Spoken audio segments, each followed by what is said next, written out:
History is a clock that people use to tell their political and cultural time of day. It is also a compass that people use to find themselves on the map of human geography. Yes, Dr. Clark. It tells of people where they have been and what they have been, Yes. where they are and what they are. Yes. Most important, history tells a people where they still must go and what they still must be. Yes, sir. The relationship of history to the people is the same as the relationship of a mother to her child. Yes, sir.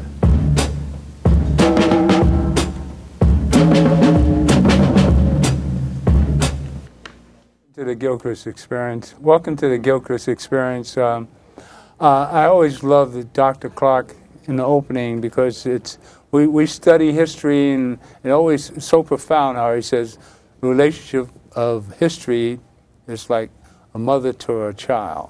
The relationship of the people to its history, and it's like a mother to a child.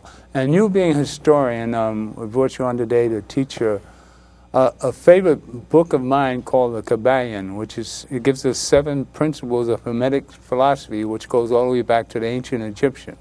And Hermes, which is known by the Greeks, the writer was written by 3 initiates. Initiates are teachers of the wisdom of the Kabbalion.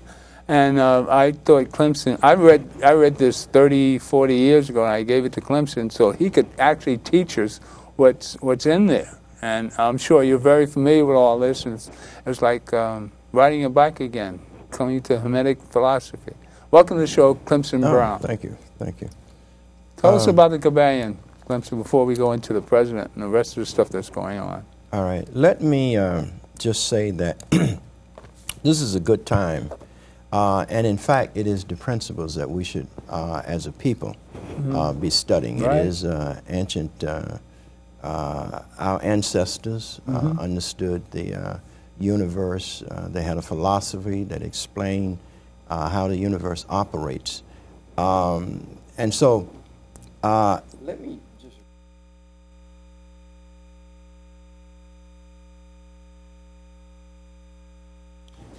the first is the principle of mentalism.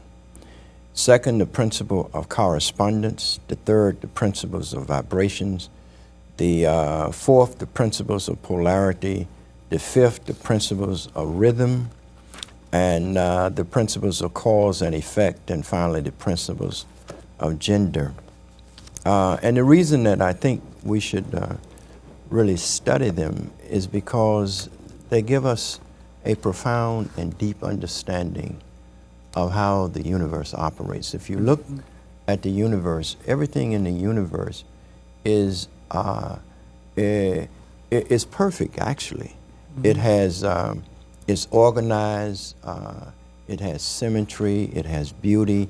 It functions with all of the laws of that the Creator has embedded in the seed of all things. And because the world really needs the mind, the historical, ancient, ancestral mind that understood how the universe operated thousands of years, observing, the changes, the seasons, cause and effects, correspondence, understanding the oneness of the universe, the all in all. And because of the condition that we find ourselves in as a people and as a global family, if we are to survive, then we need to apply these principles to create a community and an environment that will enable us to find peace and harmony and joy. And we can find that. I mean, humanity can create that kind of environment if it understands how the universe operates.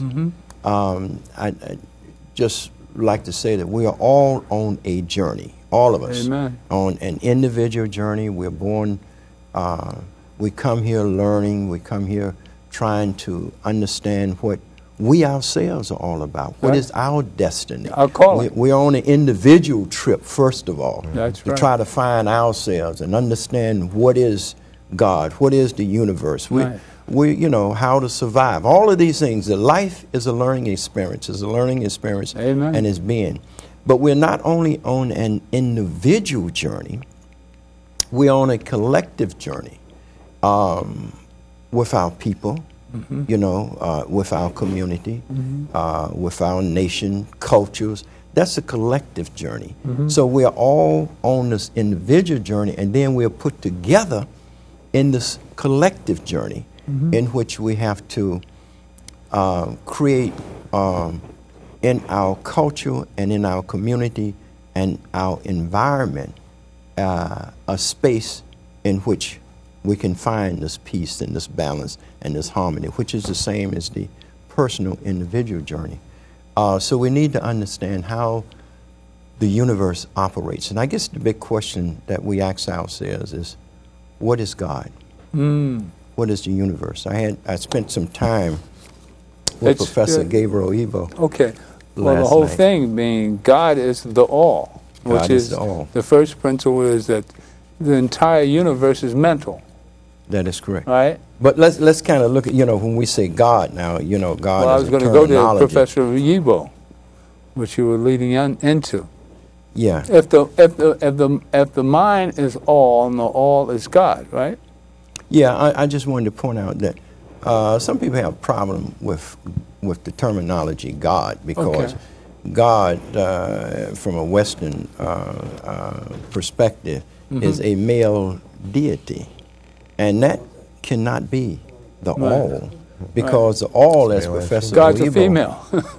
yeah, as Professor Weibo explains, Right. the universe, which is the all, he says, is an, I wrote it down because I want to make sure I got it.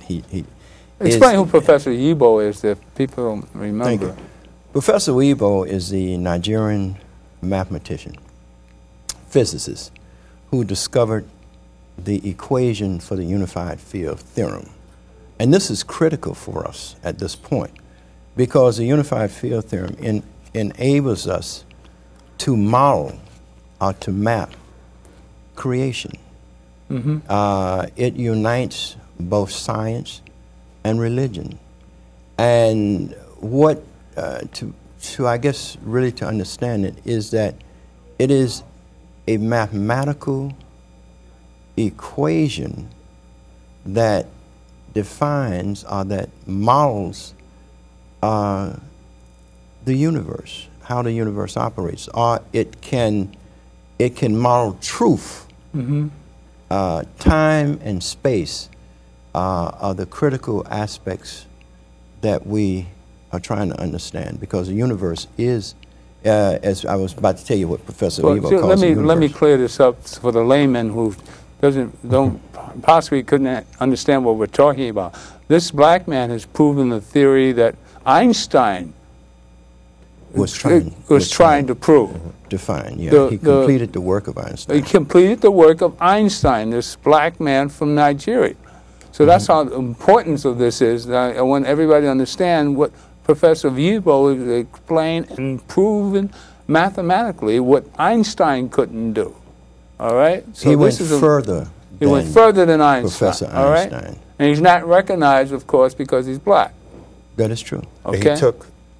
I believe he took E equals MC squared, right, and compressed it and came up with the theorem.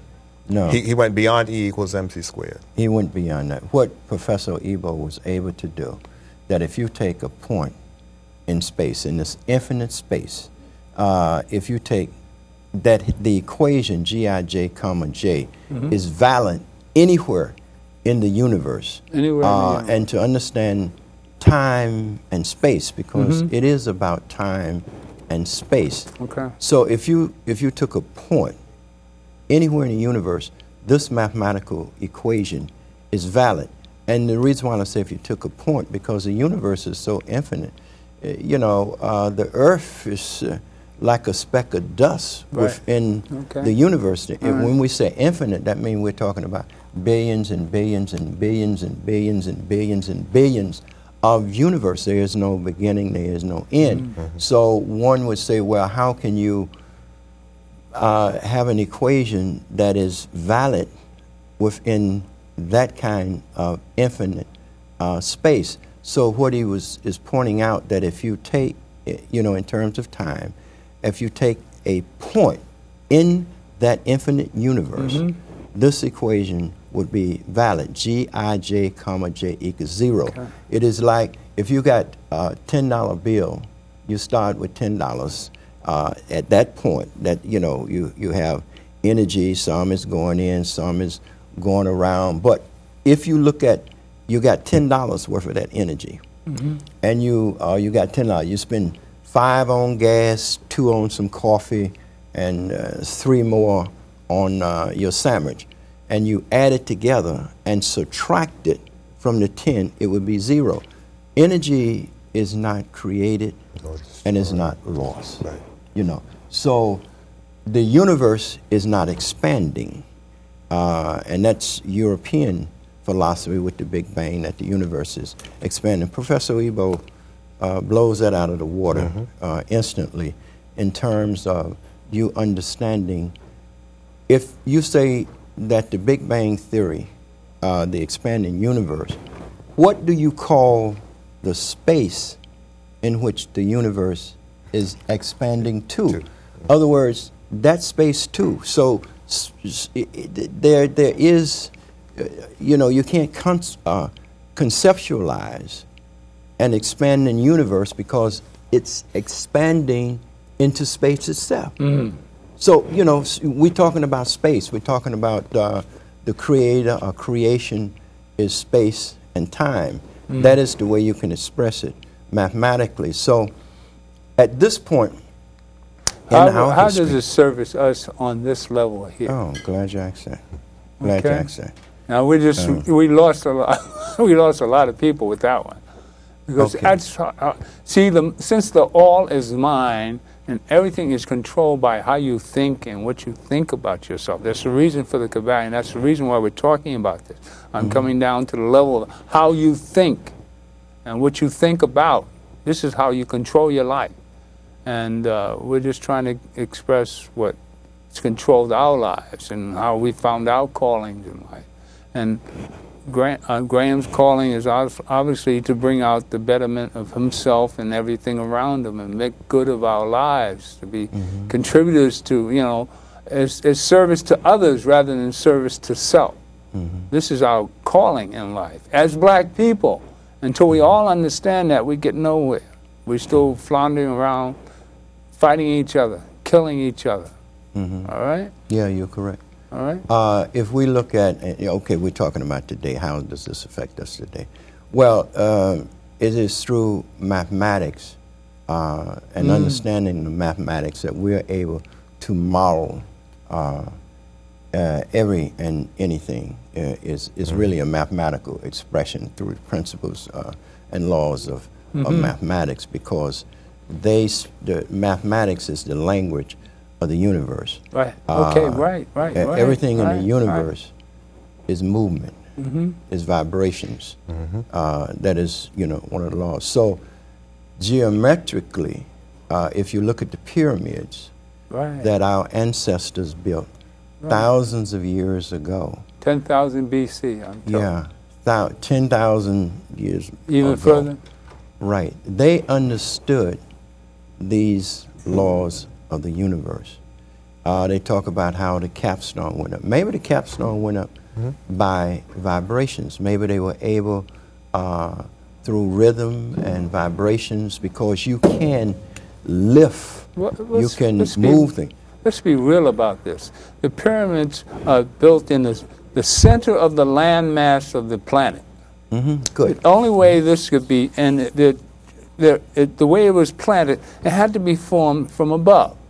So let's talk about the Dogons and the whole thing about us coming from the planet Sirius, where Trismegistus came from, is from the Dogons, the Sirius mystery, where the beginnings of creation really came from.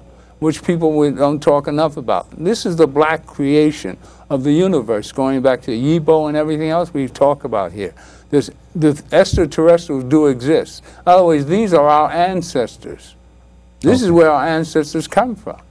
No. From the stars. Well, is that that's not proven in... From the Dogons. Okay, Graham maybe can handle that. I can't. I don't see that. The Dogons? There's, You don't know no, I'm story not of questioning Dogon? the Well, I Dogon. know I'm aware of Dr. the Charles Dogon. Finch would do such a much better job of that. I've taped him, been around him, and so forth. But that is not something that I can thought that was discuss. general knowledge. No, isn't it? the Dogon is general knowledge. Okay. Extraterrestrials is another story in and of itself. The Dogon, you got to remember, ancient people, Europeans come up with this idea that extraterrestrials built the pyramids. Why? Because Nubians ain't bright enough to build a pyramid. No, that's not. That's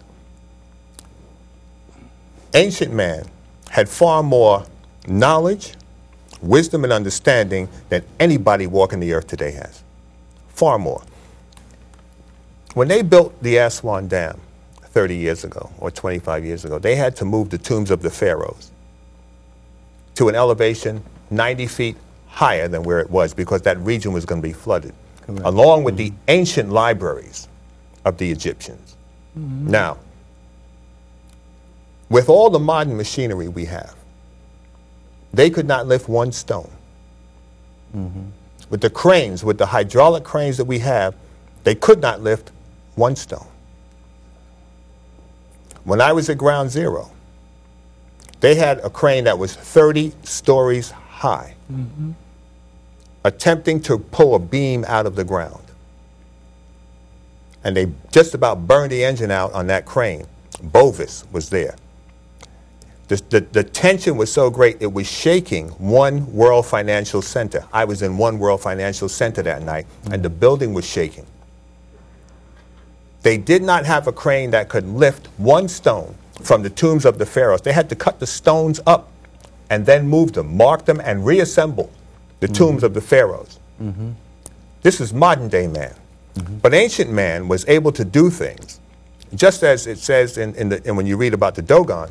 They knew how to project their voice across vast areas of water.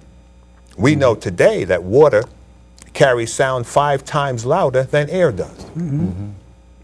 And they could communicate across a broad lake and hear what was being said by projecting their voice at a proper angle into the water and comes out on the other side of the lake.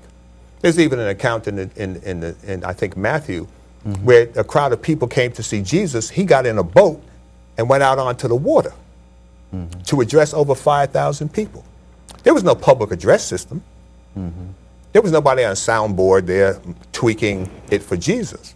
He spoke out on the water, and the people heard what he was saying. What the ancients knew. We have lost. My son was in Iraq, sent me a photo of him standing at a clock, a water clock, that was built over 1,000 years before Jesus was born. That clock is accurate to the second today. Today. Well, and you buy a clock today, and it's not keeping time right. Right. Well, you're going to have to get used to the idea that extraterrestrials exist because they're coming soon.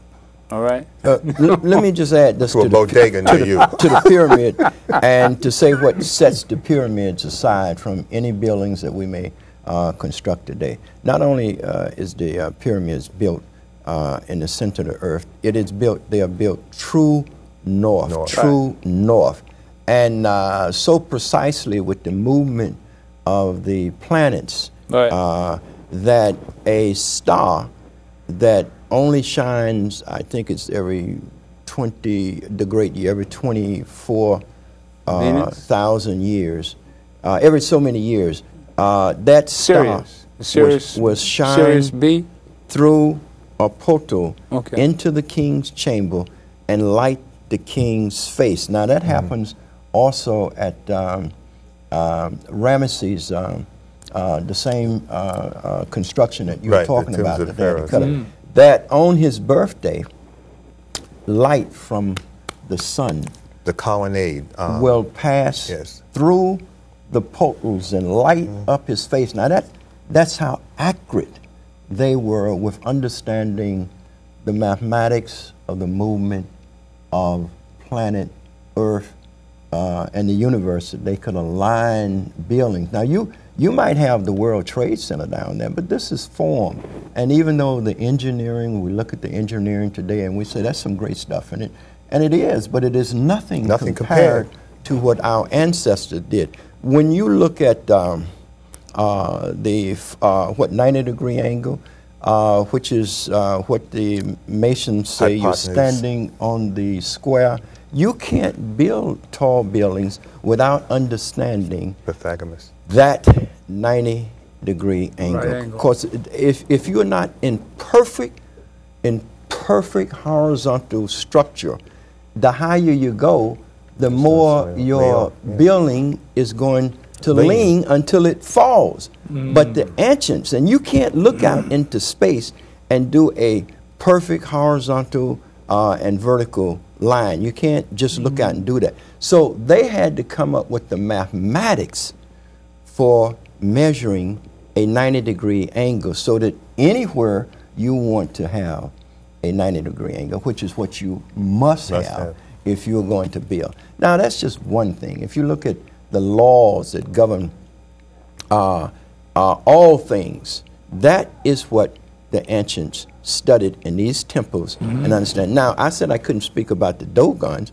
because I've heard Dr. Charles Finch give in-depth understanding of the Dogons, and he can show you how they were able to model even birth, how they had all of that correctly in terms of how things divide and multiply, and they left all of that in their records. But I can say about the Dogons is that they were able to encapsulate much of this information and this understanding of how the universe operates, and they were able to carry that with them from Egypt into the areas that they were descendants of the ancient Egyptians. They were descendants. This knowledge, what I'm trying to say is all of this knowledge is knowledge that our ancestors created, and we are now rediscovering this knowledge. And when our children begin to understand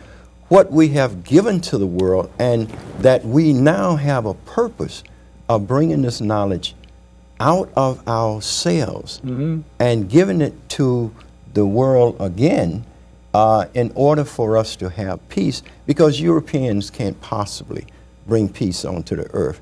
They don't know peace, and their culture and their societies that they create are barbaric. This one is barbaric. United States of America is, as Dr. King said, is the greatest purveyor of violence. Let's go update ourselves and talk about our president, who's a black man, who's trying to bring peace to this planet. As we see, he was given the Nobel Peace Prize his first year. So maybe you can earn it with this Russian situation. We're in a tizzy right now. We're off the Cabayan. We're going to updating ourselves. What happened last week at the convention, and President Obama came to New York, and Reverend Sharpton was the host. Right. And Clemson was at the convention with me, and we heard quite a bit. And we got to see the president.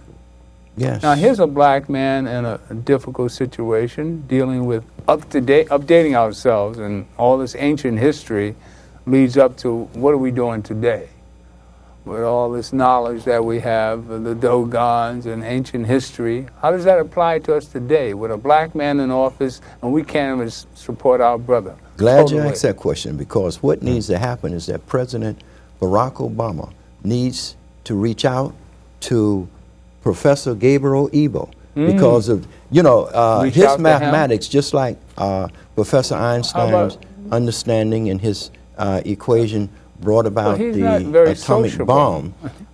Professor Ebo's understanding and equations will enable us. He gives us the mathematics for doing cold fusion. With cold fusion, you can create enough energy to run the city for weeks off of a glass of water. But that's renewable. We're talking about this kind of world in which we have to visualize we as a people, I mean the earth, because everybody around the world, humanity wants peace. You want to be able to send your children out and know that they're going to come home back for dinner, that it's safe. You don't want your children raped and abused, and you don't want drones flying over and dropping bombs.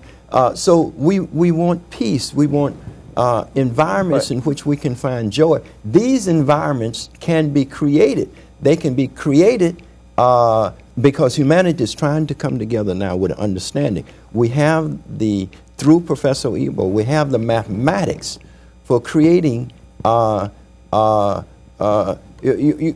me put it this way.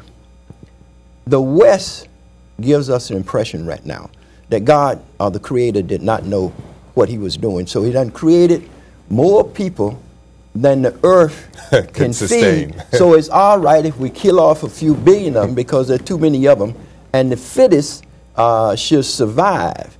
And all these other useless eaters need to be done away with because God didn't know what he was doing, or the Creator didn't know what he was doing, and he done created too many mouths. Now, that's the kind of philosophy that we are living under right now. Right. So it's just all right to kill. But that is not a reality. That is not looking at the universe from the perspective that the Creator knows what he is doing and is in control. Because as we said before, our universe we're taking billions and billions and billions and billions of galaxies. There's infinity in every direction. Right. The equation that Professor Oebo gives us is valid anywhere in space, which means that we have the mathematics to model what we need as humanity to do away with war.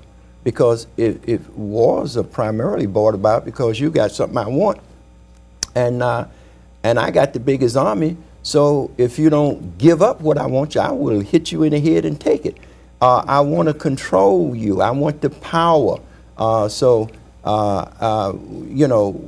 Philosophical, whatever way that I have to do that, so that I am reflected as God. I'm reflected as the most intelligent, and that's what Western history does. Western history is a lie, primarily. It's built on a lie. It has the world starting with the Greeks, primarily. When the Greeks come about, the Africans had already done everything. Right. But everything is brought back to the Greeks. So that gives the impression to our children and to everybody, from a Western historical perspective, which is inadequate to understand just about anything outside of greed and just terrorism, that it's okay. The ends justify the means. But from an African worldview, the way Africans look at the way the world operates, and that's not leaving out anything. I don't, if you want to say that we need to build a bomb, well, the mathematics is about building the bomb as well, but that's not what we need for peace and harmony. But first, we need to model. Come home. All right. We need to model. How does that apply to us today? I'm telling you right now. Okay. I was telling you last night there was a bunch of brothers in front of my house at 2 o'clock in the morning, talking loud and using the N-word and so forth. And I put on my shoes. I went out and sit on my porch. I did it a couple times because it was about 7 or 8 of them. If them brothers knew that they had been called to lead the world, because it is our season. That again goes back to the Kabbalion. The Kabbalion talks about seasons. Right. There's a time and a season for all things. And this is our time and our season. This is our time. And we have a leader. We have a black leader, and nobody's listening to what he's. Now you're saying he should reach out to a Yibo. A Yibo should have some presence of himself to know he's here for a purpose and reach out to Obama in some form or fashion. If he has all these theories and that can help us as a people, he should be sociable enough to come out of his ego. And Graham and I explained all this genius, and he has no social abilities. So how can we get this genius out of his cocoon? I mean, this is the problem, how we don't socialize. We live on our theoretical theories or our self-esteem and our egos, and we want to reach out, but we can't reach out because of our own personal ego. This is what I'm talking about when I talk about an ego. And you and I, excuse me, and you and I personally know him as a human, but his genius is such genius, but he's not a socialite. He is not a socialized. And this is what happens to us as a people, how we can't reach out to each other. Now, Obama is sitting here as President of the United States, yet we don't support him. And if he has to be forced to do anything, we should help him do what he has to do. You see what Sharpton does? Sharpton's in a position where he can help. Okay, then Sharpton can be the intermediate. Right, exactly. So we have to go to Sharpton and President Barack Obama. My experience, by the way, with Professor Ebo is a little different. I haven't found him to be. I know that he is. Okay, look, I know he's always that he's generally late. I mean, he will keep you waiting, and this. I know his idiosyncrasies as well. But I also had the pleasure of traveling with him throughout Nigeria, in which he went there. He went there for peer review. And I said before, how does that help us here? Well, his ego is fine over in his homeland. But how about your ego here when you're talking about us? Let me put this. I'm talking about home now. Okay. First of all, it was necessary, this peer review. I'm so glad that I was there to film it. Yeah. Because you had mathematicians, physicists from all over the world who came to challenge him. And so when the dust settled, only Professor Ebo was standing, and the Nigerian Senate did something that it has not done since its creation, and that is it came together and they voted unanimously. I'm talking about when I said not done before, that is to have a unanimous agreement on anything. And they voted unanimously to create the Africa International Prize for Science and Technology and make Professor Ebo its maiden recipient. And that was one of the greatest things that I've had opportunity in all of my involvement with anything in having a part of, to make sure that the announcement that Professor Ebo had indeed formulated the equation for the unified field theory, and it was announced around the world, which saves that that creation for African people. It gives, because whoever announced that first is given the credit, and had the Nobel Prize given any other person that recognition, it would have been virtually impossible for Professor Oebo or anybody else to come behind them and claim that they were the creators of that equation. But you can't do that now, because China and all the all the African papers and everybody has already carried that, and because it was reviewed by the European Mathematical Society, the American Mathematical Society, Gottingen, which is one of the finest universities on the planet, has chosen Professor Ebo's work to celebrate Carl Friedrich Gauss, to show how much they appreciate and respect the work of Professor Ebo. So with me, I don't know the math. I looked at things from a spiritual perspective, and it was balanced from my spiritual understanding of how the universe operates, and from what I know about ancient African philosophical presentations of how the universe operates. I knew it fulfilled that concept, but in terms of the actual math, I wanted mathematicians who were trying to find the unified field theory equation for themselves to, to do the peer review on his work. And they're the ones who said, yes, it is correct. And I was able to document all of that on my trip. So getting back to what that does for us I want to here. go to the president. Can we talk about the Okay. What that does to us today is that it gives us the mathematics to create a new world. A world in which we can solve the need. I said need, the energy needs. Transporting. I mean, it just gives us you know an insight. We can Can model. we do this? Can we do this? Can we get Professor Ebo to this theory that how is he going to how can he reproduce? How can he change the energy policy of this country? Now, you said he had a theory of how to turn water into energy. Yes, you can get enough energy from a glass of water Right. to run the city. Give me this theory.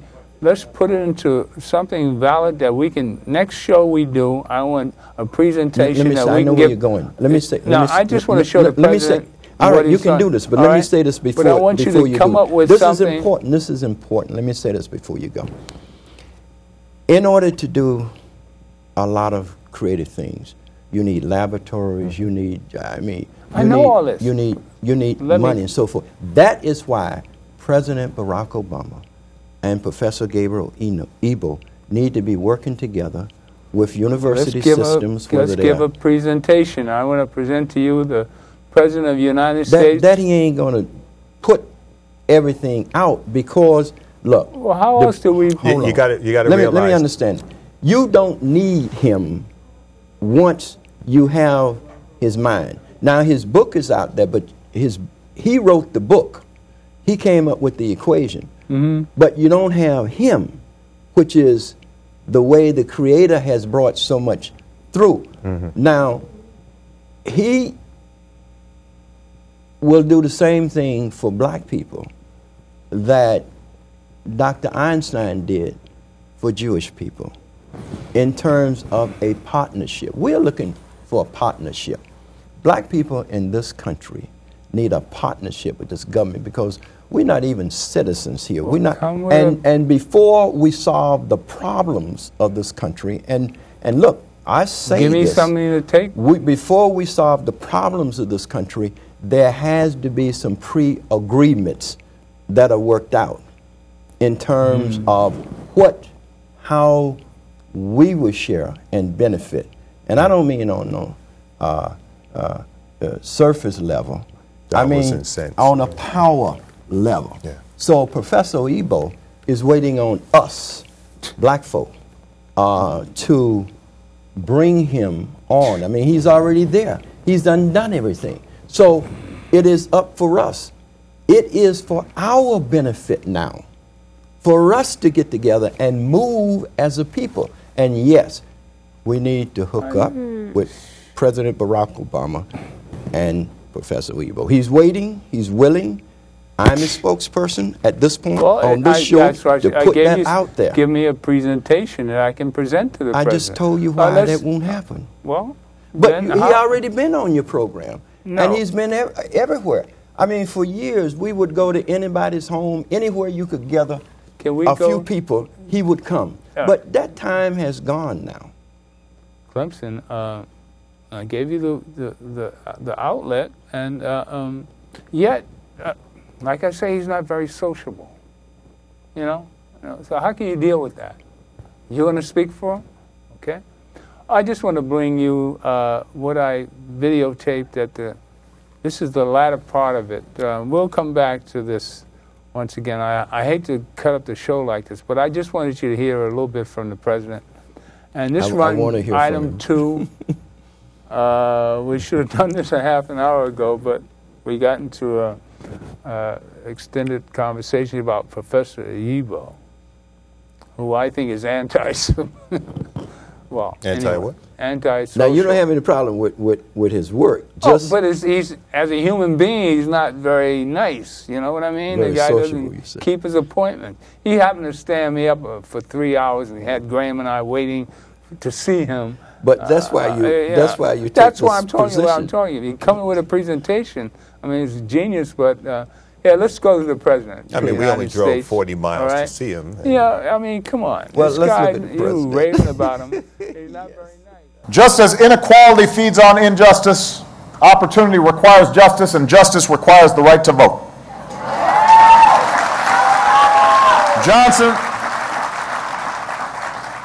President Johnson, right after he signed the Civil Rights Act into law, told his advisors, some of whom were telling him, well, all right, just wait. You've done a big thing now. Let's let the dust settle. Don't stir folks up. He said, no, I can't wait. We've got to press forward and pass the Voting Rights Act. Johnson said, about this there can be and should be no argument. Every American citizen must have an equal right to vote. Voting is a time when we all have an equal say. Black or white, rich or poor, man or woman. Doesn't matter.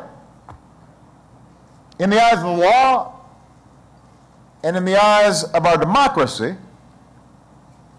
we're all supposed to have that equal right to cast our ballot to help determine the direction of our society. The principle of one person, one vote is the single greatest tool we have to redress an unjust status quo. You would think there would not be an argument about this anymore. But the stark, simple truth is this. The right to vote is threatened today in a way that it has not been since the Voting Rights Act became law nearly 5 decades ago. Across the country, Republicans have led efforts to pass laws making it harder, not easier, for people to vote. In some places, women could be turned away from the polls just because they're registered under their maiden name, but their driver's license has their married name. Senior citizens who've been voting for decades may suddenly be told they can no longer vote until they can come up with the right ID. In other places, folks may learn that without a document like a passport or a birth certificate, they can't register. About 60% of Americans don't have a passport. Just because you don't have the money to travel abroad doesn't mean you shouldn't be able to vote here at home.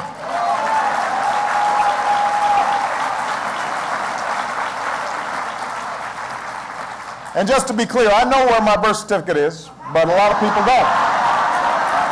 A lot of people don't.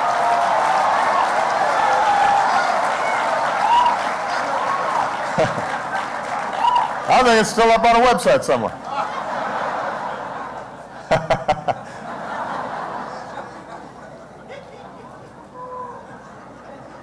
You remember that? That was crazy. That was some crazy stuff.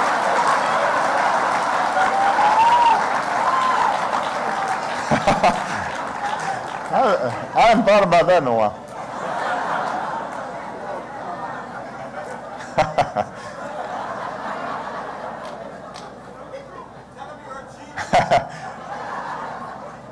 Now, I want to be clear. I am not against reasonable attempts to secure the ballot. We understand that there has to be rules in place. But I am against requiring an ID that millions of Americans don't have. That shouldn't suddenly prevent you from exercising your right to vote. The first words put to paper in our American story tell us that all of us are created equal. And we understand that it took a long time to make sure that those words meant something. But 50 years ago, we put laws in place because of enormous struggles to vindicate that idea, to make our democracy truly mean something. And that makes it wrong to pass laws that make it harder for any eligible citizen to vote, especially because every citizen doesn't just have the right to vote, they have a responsibility to vote.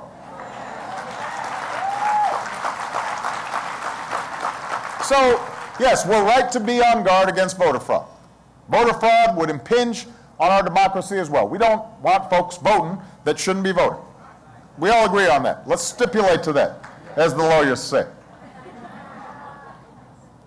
But there's a reason why those who argue that harsh restrictions on voting are somehow necessary to fight voter fraud are having such a hard time proving any real widespread voter fraud. So I just want to give you some statistics. One recent study found only 10 cases of alleged in-person voter impersonation in 12 years. 10 cases.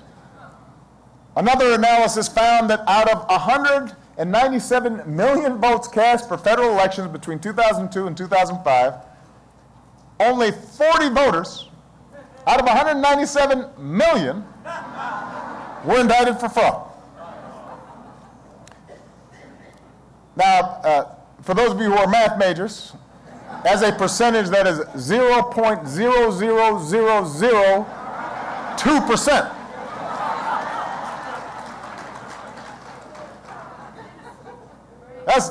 That's not a lot. So let's be clear. The real voter fraud is people who try to deny our rights by making bogus arguments about voter fraud.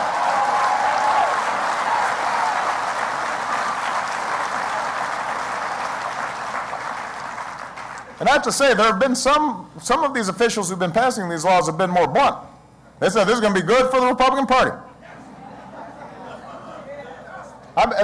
Some of them have not been shy about saying that they're doing this for partisan reasons. Now, it is wrong, President Johnson said, deadly wrong, to deny any of your fellow Americans the right to vote in this country. It is wrong to change our election rules just because of politics. It is wrong to make citizens wait for 5, 6, 7 hours just to vote. It is wrong to make a senior citizen who no longer has a driver's license jump through hoops and have to pay money just to exercise the rights she has cherished for a lifetime. America did not stand up and did not march and did not sacrifice to gain the right to vote for themselves and for others, only to see it denied to their kids and their grandchildren. We've got to pay attention to this.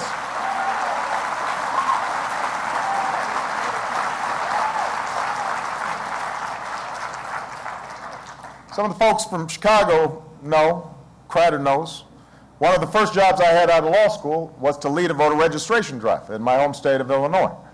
We registered more than 150,000 new voters. And as an organizer, I got to help other citizens exercise their most cherished and fundamental rights. That mattered to me. And as president, I'm not going to let attacks on these rights go unchallenged. We're not going to let voter suppression go unchallenged. So earlier this week, you heard from the Attorney General, and there's a reason the agency he runs is called the Department of Justice. They've taken on more than 100 voting rights cases since 2009. They've defended the rights of everybody from African Americans to Spanish speakers to soldiers serving overseas. Earlier this year, a bipartisan commission I appointed, chaired by my election lawyer and Mitt Romney's election lawyer, came up with a series of modern or common sense reforms to modernize voter registration and to curb the potential for fraud in a smart way and ensure that no one has to wait for more than half an hour to cast a ballot. States and local election boards should take up those recommendations. And with the 50th anniversary of Freedom Summer almost upon us, I urge members of Congress to honor those who gave their lives so that others could exercise their rights and update the Voting Rights Act. Go ahead and get that done. Do it because the right to vote is something cherished by every American. We should not be having an argument about this. There are a lot of things we can argue about. But the right to vote, I mean, what kind of political platform is that? I mean, why would you make that a part of your agenda, preventing people from voting? How can you defend that? There are a whole bunch of folks out there who don't vote for me, didn't vote for me, don't like what I do. The idea that I would prevent them from voting and exercising their franchise makes no sense. black or white, man or woman, urban, rural, rich, poor, Native American, disabled, gay, straight, Republican or Democrat. Voters who want to vote should be able to vote, period, full stop. Voting's not a Democratic issue, it's not a Republican issue, it's an issue of citizenship. It's what makes our democracy strong. But it's a fact. This recent effort to restrict the vote has not been led by both parties. It's been led by the Republican Party. And in fairness, it's not just Democrats who are concerned. You know, you had one Republican state legislator point out, and I'm quoting here, making it more difficult for people to vote is not a good sign for a party that wants to attract more people. That was a pretty, that's a good insight.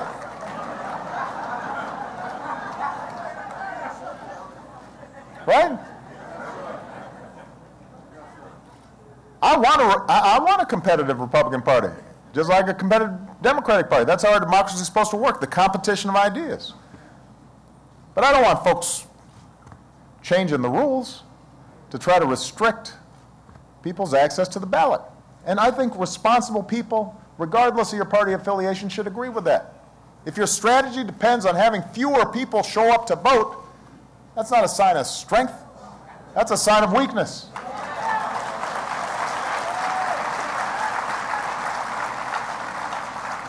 And not only is it ultimately bad politics, I believe ultimately it harms the entire country. If voting is denied to the many, we risk ending up stuck year after year with special interest policies that benefit a fortunate few, and injustice perpetuates inequality. But remember, just as injustice perpetuates inequality, justice opens up opportunity. And as infuriating as efforts to roll back hard-earned rights can be, the trajectory of our history... There you have. That's my footage. I actually shot that. It's just so important that we pay attention to, here's an accomplished black man who's the leader of the free world, and here we're being denied our vote. You know, he talked about Johnson back in '64. The key person to talk about is not Johnson. The key person to talk about was Adam Clayton Powell. It was Adam Clayton Powell that forced Johnson to sign that bill. It was Adam Clayton Powell. It wasn't something that Johnson was going to do. Adam Clayton Powell was the most powerful. No, it wasn't Martin either. Adam Clayton Powell was the most powerful man in the United States Congress. Wrote more legislation than anybody in the history of the country, past, present, or future. Adam Clayton Powell, and this is a story that Reverend Sharpton relayed, because he was with Adam Clayton Powell when Johnson called Adam's office. Adam said to his secretary, let the president wait, I'll get back to him. He called the president back, he said, Mr. President, you ready to sign the bill? Well, Adam, we ain't got nothing to talk about. But Adam, don't care what you need, Mr. President. You sign that bill, and you will get what you need on the back end. It was Adam Clayton Powell. Okay. He was the driving force behind Johnson signing that bill. It wasn't something Johnson wanted to do. He did it because he wanted something in return.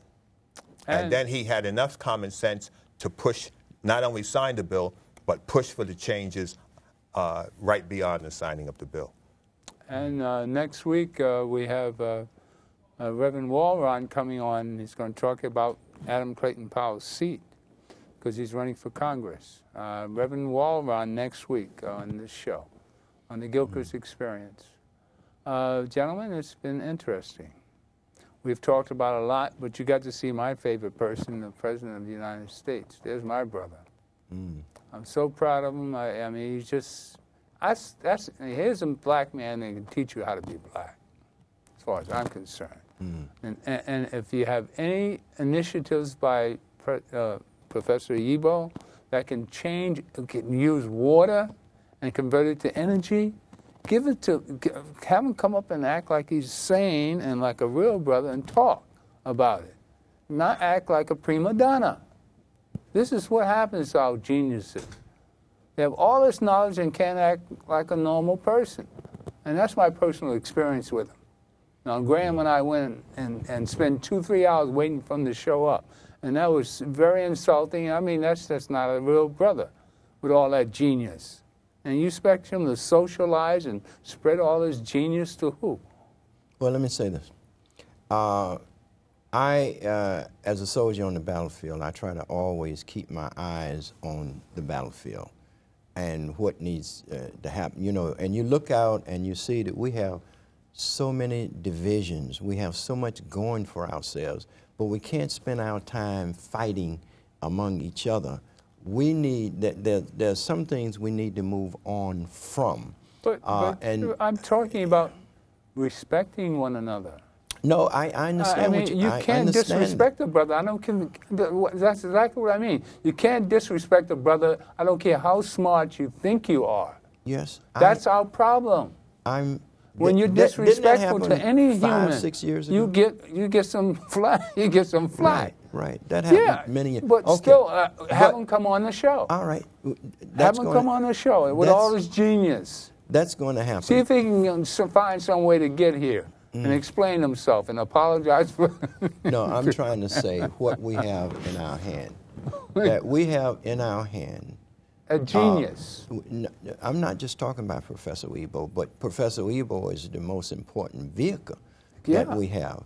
But what we have as a people is really the leadership. Leadership is determined by intelligence. And I was saying before, Europeans through their history has presented themselves as the most intelligent people on the planet, and therefore they deserve leadership. They deserve to lead. And you cut your TV on and all day, all you see is white history in school. But you see how they're presenting themselves right now. Let's update ourselves.